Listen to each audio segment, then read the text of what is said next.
On the first episode of the Rebel Report, the PGA Tour comes to Nevada for the Shriners Hospitals for Children Open. Plus, the Vegas Golden Knights start the season off with goals galore. And we tour the brand new UNLV Fertitta football complex. All this and more right now.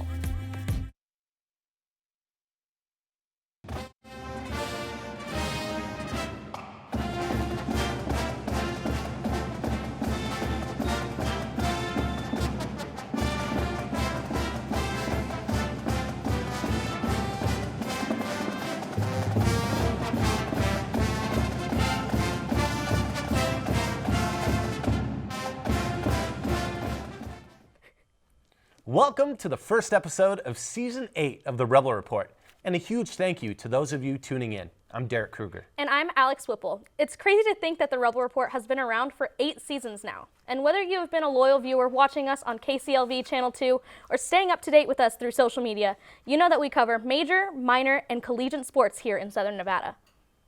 We have an amazing opening show planned for you to start the season as new UNLV basketball head coach T.J Otzelberger will join us in studio in just a bit. But first, let's get to our top stories of the week. PGA Tour made its annual stop in Las Vegas in early October for a great cause that benefits children's hospitals across the United States, Mexico, and Canada. Both former and current UNLV Rebels took part in the action. Karina Trujillo went down to the Open for some tea time. Thanks, guys. This could have been one of the most star-studded tournaments ever at Shriners. The world's #1 player, Brooks Koepka, Phil Mickelson, Tony Finau, and Adam Scott all participated. Also, one UNLV golfer made his PGA Tour debut. Shriners Hospitals for Children treat children for orthopedic conditions, burns, spinal cord injuries, and cleft lip. In total, there are 22 locations in the U.S., Canada, and Mexico City. This tournament stopped in Nevada as part of the PGA Tour. 22 Shriner patients got the opportunity to serve as standard bearers. They carried the scores of the golfers for 18 holes around the entire course. Each patient represented their local hospital.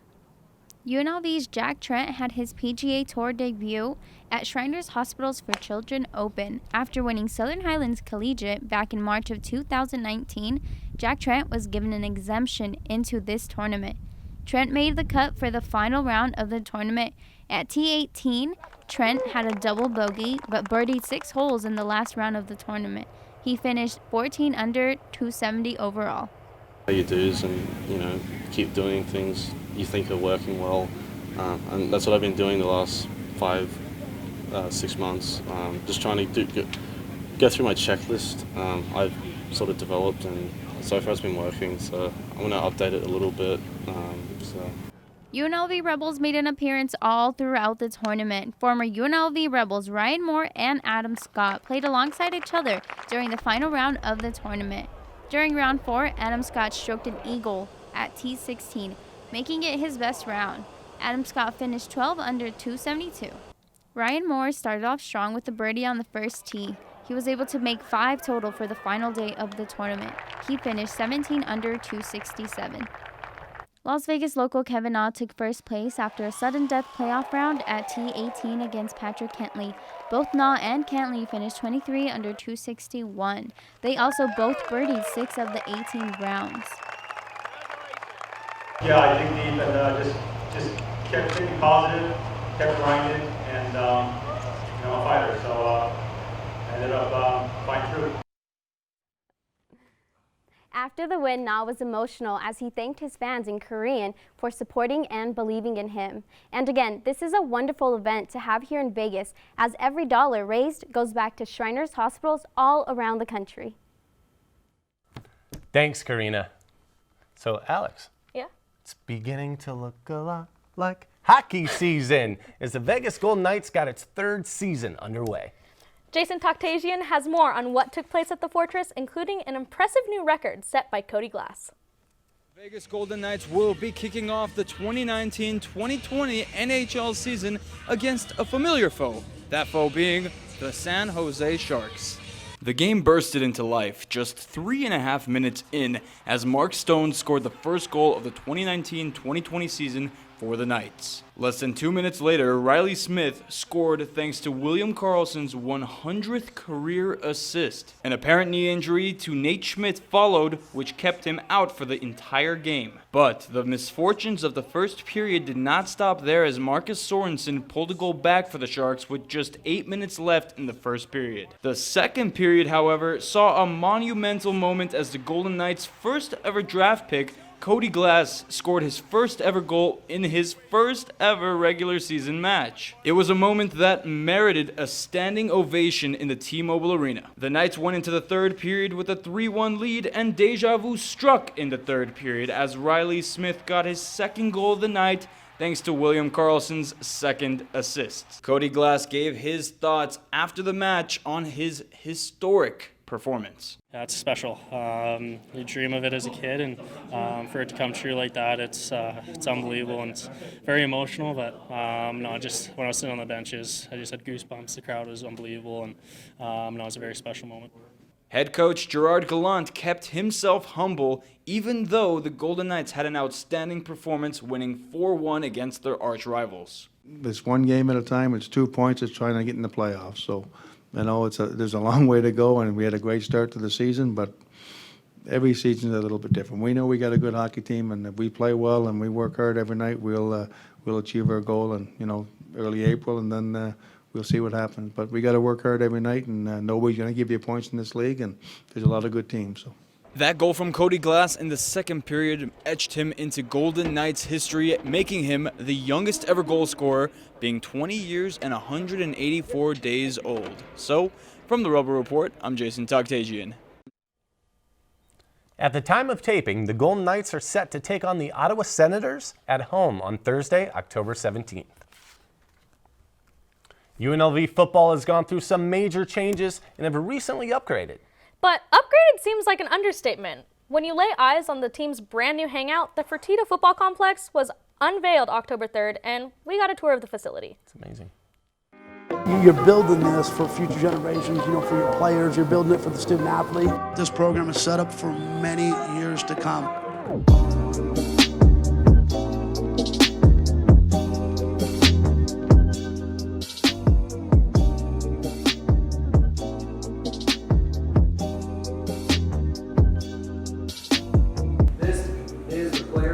Donated by George Malou, former UNLV football player himself.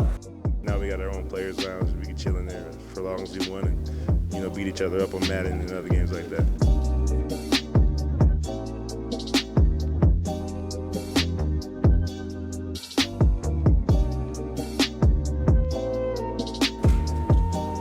Thank you so much. Go fight, win, go Rebels.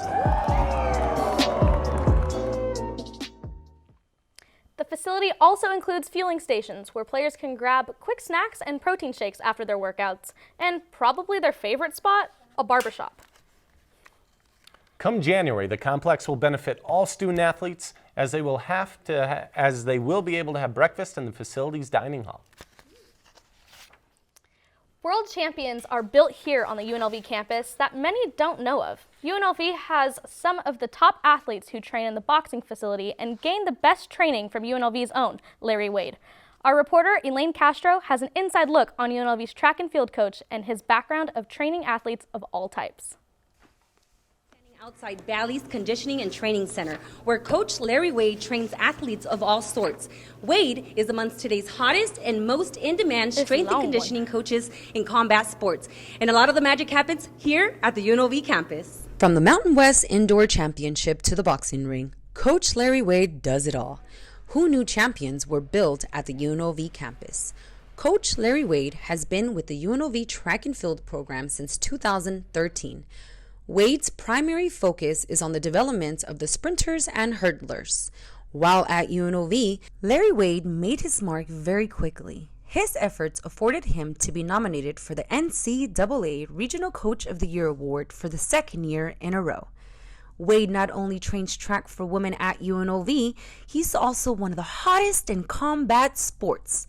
As a current coach of Showtime Sean Porter, The Ripper, Badu Jack, Caleb Sweethand Plants, Shane Mosley Jr., and many others, Wade continues to build on the momentum. He has training sessions to fit any athlete who wants to take their fitness to the next level. What I try to do is, one, get a basic assessment of what I feel like they need, whether it's speed, conditioning, or whatever the case may be, but also take the direction of whatever the lead trainer is saying that he wants to have happen. Because at the end of the day, I want the lead trainer to get what he feels like the fighter needs. So it's not just about my opinion. It's really more so about what the boxer thinks that he needs to fix, what that lead trainer thinks he needs to fix, or even just make better, and then my opinion. And you mix all those things together, and we come up with a game plan based on that. Wade leads the track and field, strength and conditioning, and boxing conditioning industries when it comes to helping people reach their fitness goals. And this is how I build champions. It is at no surprise WBA interim heavyweight champs Luis King Kong Ortiz hired Coach Larry Wade to bring his conditioning to the next level. I'm Elaine Castro, reporting for the Rebel Report. Coach Wade is helping prepare Luis Ortiz for his rematch with Deontay Wilder. They will be fighting for the WBC heavyweight title here at the MGM Grand Garden Arena on November 23rd. Not only does Larry Wade train many boxers, but his dedication to train UNLV track and field athletes is what he is passionate about, and to produce more champions this upcoming season. Now it's time for Rebel Report Timeout. Rebel Report Timeout. Hey, thanks guys. Well, what a better way to start off a new season of the Rebel Report than with one of the most honorary members we could do our first introduction with. So Coach T.J Otzelberger coming in, starting a new season with the Runnin Rebels. Thanks for joining us today, Coach. I appreciate you having me. Excited to be here. Yeah, absolutely. So before we get to some of the harder hitting questions, how has Vegas been treating you so far? Are you settled in yet? Yeah, it's been awesome. We were fortunate to get our family here in just 17 days, moving from South Dakota. I think that snowbank in front of our house tried to chase us out of town. It sure did in a hurry. I've got 3 young children, 5 and under, and my wife Allison was able to get us moved here really quickly as I was here doing some work. And since the first day we've been here, the town, city has embraced us, found a great place to live in Henderson. So many family values, so many exciting things going on. Couldn't be more thrilled to be here. Every day has been awesome. Yeah, absolutely. Are you originally from South Dakota? Originally from Milwaukee, Wisconsin, but on this coaching journey, you end up in a lot of different places. If you haven't been to South Dakota, if you haven't gone through a winter there, I don't recommend doing it because it's awfully cold. Yeah, a lot less snow out here in Henderson, huh? So far. Well, how has it been? I know you're taking on a huge feat, moving to a school where we have roots, we have real history with our basketball program. Where do you even begin restructuring a program like this? Well, it's exciting because growing up for me, UNLV basketball is a big part of my basketball story. When I was in middle school, I remember impersonating Anderson Hunt, shooting a jump shot, had my UNLV parka, so I know very well the tradition, the history of the program, have a lot of respect for not only the fans and the players, but the coaches that have come before. So first of all, you study the history of the program.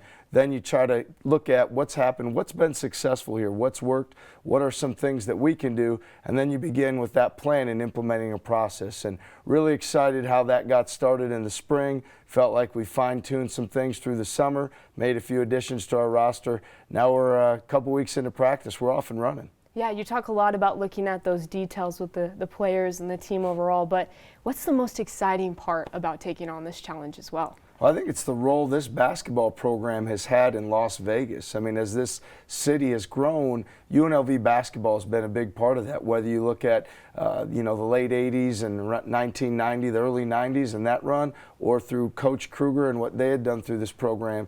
As the program has grown, so has the city. And so when I get out and talk to fans and people in the community, students, and they have those stories about when they came to Runnin Rebel games and what it has meant to their family, season ticket holders, all those things get me so excited to be here. And it's great to be in a place that really cares and has that tradition. Love the responsibility of being the leader of this program. Yeah, absolutely. So We talk a lot about the fans in the city. There's been a little bit of a struggle getting folks out to the games. How do we get people back to the Thomas and Mack from this season moving forward? Well, I think first of all, it starts with me and how we conduct ourselves in the community. People want to be a part of something where people do the right thing and they give back in the community. Huge focus for our program is our young men are going to be very involved actively in the community.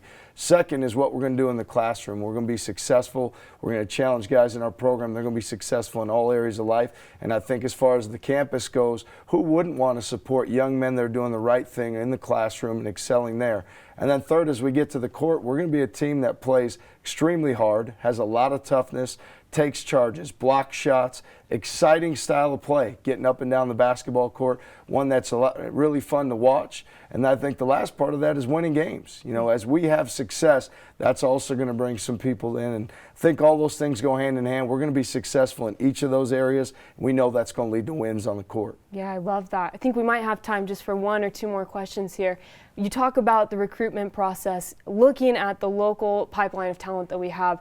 How are you selling your vision to all these young guys coming into the program? Well, first of all, it was with the coaching staff that we hired. We hired men of great character who specialize in player development. They're excellent coaches. So they're guys that players know if they come here on a daily basis, we're going to invest in them and help them be at their best. Our coaching staff as a whole has proven to get 59 players that we've developed to make it to the NBA. So that's the number one piece, is having that staff that can develop players. I think for us, second, it's going to come down to doing a great job recruiting the local talent. We want to keep the best talent in Vegas right here with us. Those guys that have the character, the talent, the work ethic, they know what we're about. We want to make sure we keep those guys home in Vegas. And then I think, you know, last thing is there's no substitute for hard work. We know with our process, our work ethic, and how we challenge young men each day, they're going to reach their potential. And so I think people want to be a part of something bigger than themselves. You can count on this program doing that. Absolutely. Well, in all of this that you have going on, I'm sure that you find some spare time with the family.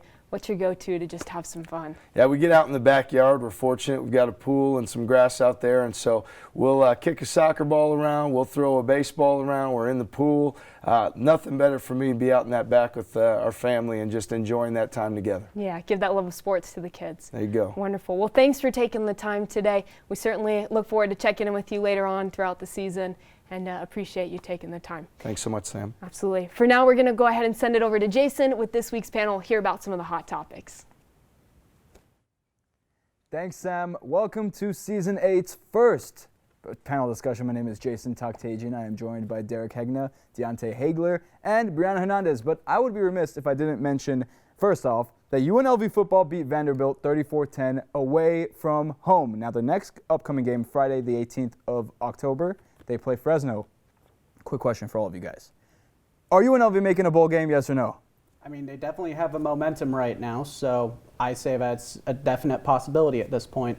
Deontay? I'm just going to say yes. Ooh. I got deep faith in UNLV. Optimism, and? I'm going to be a realist. I'm going to say no. I don't know. It's not looking too shabby about it. You and I are on the same boat. But hey, first question goes to Derek, because the Vegas Golden Knights, to quote Hannah Montana, have had the best of both worlds. They have won 4, they've lost 3, they've won 5-2 to the Kings, they've lost 5-2 to the Predators. Tell me what is the key to, or what is causing the Golden Knights' inconsistencies to start this season? Well, I'd say two things. I'd say the first off, obviously, it has to be Nate Schmidt's injury.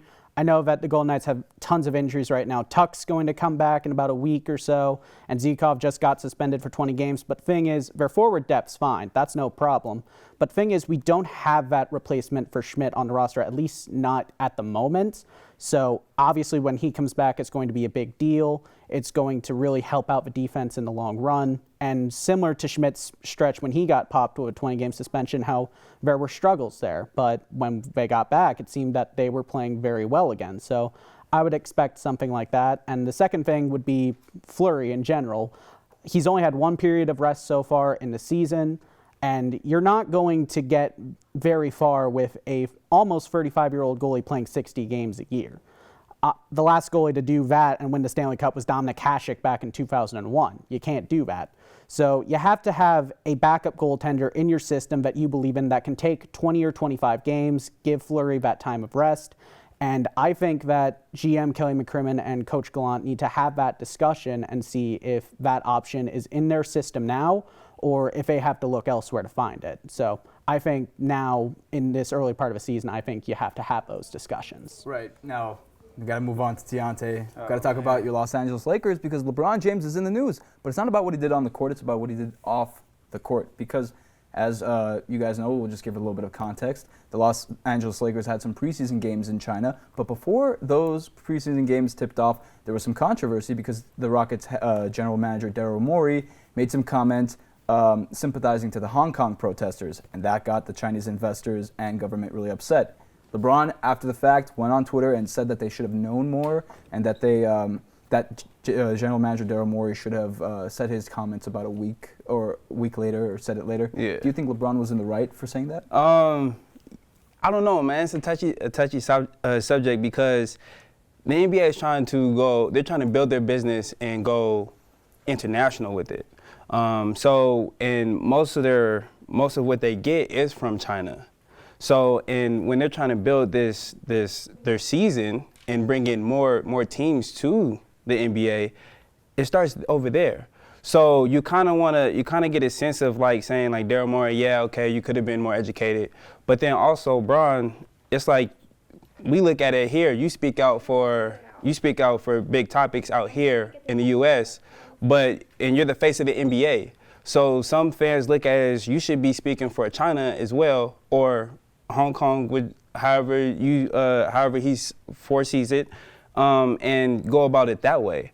But it's so touchy because the Rockets have China investors. Yeah. So it's kind of hard to just say yes or no. And then after the tweet, LeBron, after the press conference as well, LeBron went to Twitter and was tweeting and made himself more self-explanatory about his statement in the press conference, just giving it more in depth, saying like, hey, you should have had a PR team tell you yes or no about how to put this or how to say it, and why should you tweet it and why should you not? Yeah. And then later on after that, he had another press conference, and he basically stated like, I speak on topics out here, touchy subjects out here, such as like police brutality, shut up and dribble, because it's here. We have a different set of regulations than China does than we do here. So that's kind of where he was going about that on his other press conference. All right, cool, awesome. Thank you so much. And real quick, Bree, the World Series, we're almost going to know who is going to be playing the Washington Nationals. Nationals making it into the World Series for the first time in 86 years. And that's going to be between the Astros and the Yankees. At the time of taping, the Astros have a 2-1 advantage.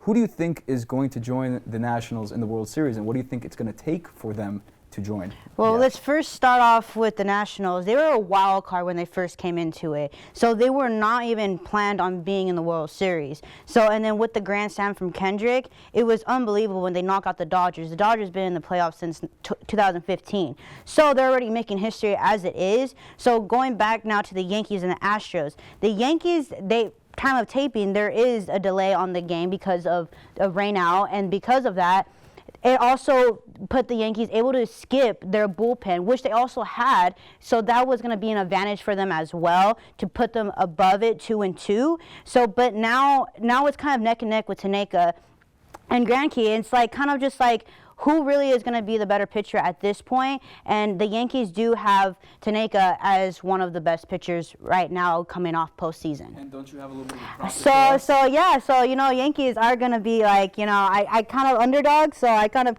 put the support there for right now. So when you ask me who I think is going to win, I think they're going to pull a miracle, and I think right there says it all. I think the Astros are the Astros are a lock. Anyways, thank you. I appreciate it. I appreciate your thoughts and opinions on that, but it's time to send it back over to the desk.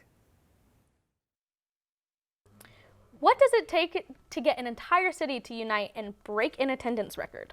Las Vegas Lights fans across the valley really know how to support their home team, as witnessed in the last game of the season here in Las Vegas. Reporter Carla Lopez joins us to explain what it's like to be a true Lights fan. That's right, guys. On August 11, 2017, Vegas soccer fans got what they wished for, their own soccer team, and that's how the Lights were born. The community has grown over the years, and they had a record-breaking 10,000 fans at Cashman Field. Las Vegas is growing, and so is its sports community. We've been here for 2 seasons, so it's 2 seasons in its entirety. Every week we're here, banging the drums, chanting, screaming, sweating, dancing, jumping, everything. Las Vegas Lights made its debut in 2018 and has been attracting fans from all ages and breeds. This is Chewy, a devoted Vegas Lights fan, who even has his shirt signed by the players.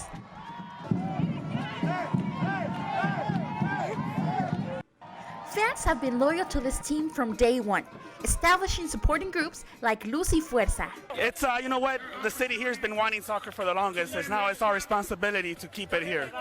And here are a few cheers we can learn. Jump for Vegas Football Club, ole, ole. Dale, dale, dale, Vegas Lights. And regardless of the final score, Lights fans still show up. In the last home game, they scored the largest USL regular season attendance record in Vegas Lights history, with 10,117 fans showing up.